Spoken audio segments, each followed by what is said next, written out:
I have a confession to make. I've been talking nice about the carnivore diet for over 3 years, and now it's time to come clean. The critics were right. Long term, this is dangerous. I mean, forget that people are losing weight, fixing autoimmune conditions, reversing type 2 diabetes, getting off meds. That's clearly all a coincidence. My arthritis is gone. My acid reflux is gone. My depression is gone. The glaucoma is gone. The sleep apnea is gone. All the psoriasis is gone. Type 2 diabetes is gone. Carnivore also reversed my fatty liver disease and eliminated my arthritis. You see, that's not real. That's all just anecdote. Because if your life is ruined for decades, then you eat only meat and you suddenly feel amazing? Well, that just means you're confused. The critics are right. You shouldn't be feeling better. I don't take any inhalers anymore. COPD is gone. Congestive heart failure is gone. My rosacea is gone. The pain is gone. My plantar fasciitis is gone. Let's talk about the holy grail of truth, the scientific study. The kind of thing funded by the cereal companies, fast food conglomerates, and pharmaceutical companies with nothing but your best interests at heart. Because why listen to your own body when you can listen to researchers that fed Pop-Tarts to mice and then measured their happiness? Let's imagine the effects people experience on carnivore is just placebo. Somehow, over 1,000 people I've interviewed have experienced the placebo effect of total life transformation. Amazing, the strongest placebo in human history. Forget sugar pills for your control group, just serve ribeye. You know what that means? Big Pharma should just bottle brisket. Side effects may include, but are not limited to, clearer skin, more energy, and the ability to walk without pain. I'm like, I can walk now. The knee pain is gone. So the depression is gone. All my body pain is gone. The COPD and asthma is gone. Let's follow the critics' logic patterns. If you get sick eating ultra-processed food, blame genetics. If you get better eating real food, blame the placebo effect. You see, that's science. And don't forget, if one guy tried carnivore for a week and still needed his asthma inhaler, doesn't work, carnivore debunked. If another guy tries carnivore for a month and happens to have heart disease, carnivore's fault. All my pains have gone away. The depression is gone. My neuropathy is gone. Well, the fatty liver is gone. You know the gold standard in nutrition science? The food frequency questionnaire.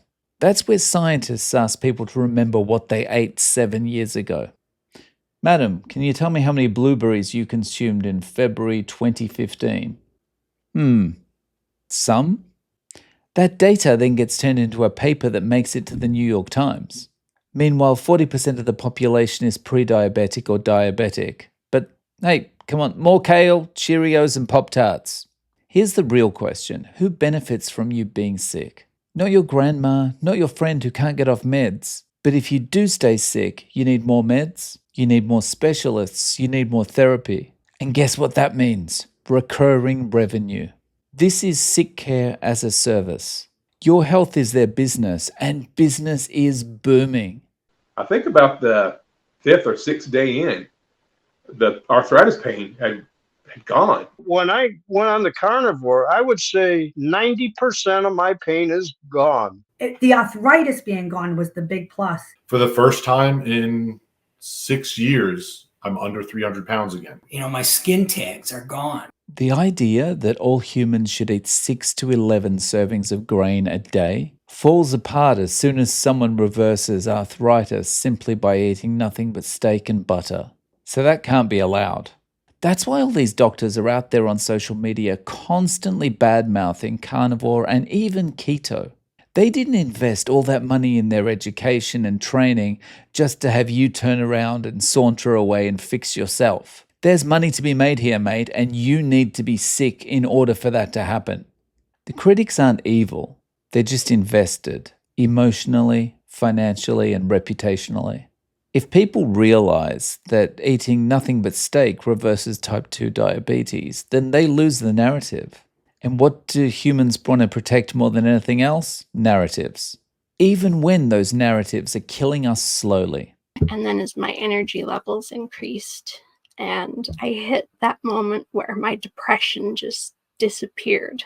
I don't snore anymore. About 5 weeks in, we both lost a lot of weight very quickly. My blood pressure has gone down. My heart condition is getting better. I mean, my blood pressure began to improve right away. The critics say testimonials don't count. But when one story becomes 10, 10 become 100, 100 becomes 1,000, you don't need a peer-reviewed paper. You need ears. These stories aren't just data points, they're evidence. And it's what medical journals and academia forget. Real humans, real lives, real change. So here's my real confession. I believed the studies too, I believed the experts. But I got sicker and sicker and sicker. But the critics continue. Trying carnivore is dangerous. Thinking for yourself is reckless. Asking questions, that's basically terrorism against doctors. Almost as bad as lighting a steak on fire and running through a vegan yoga class. Stepping outside the system threatens the system. And systems don't like being questioned. So yes, this is sarcasm. But you don't have to believe anything I say. Give carnivore an honest try for 30 days. And see if your placebo is as powerful as ours. And if you want to discover how we got into this mess in the first place, check out this video next.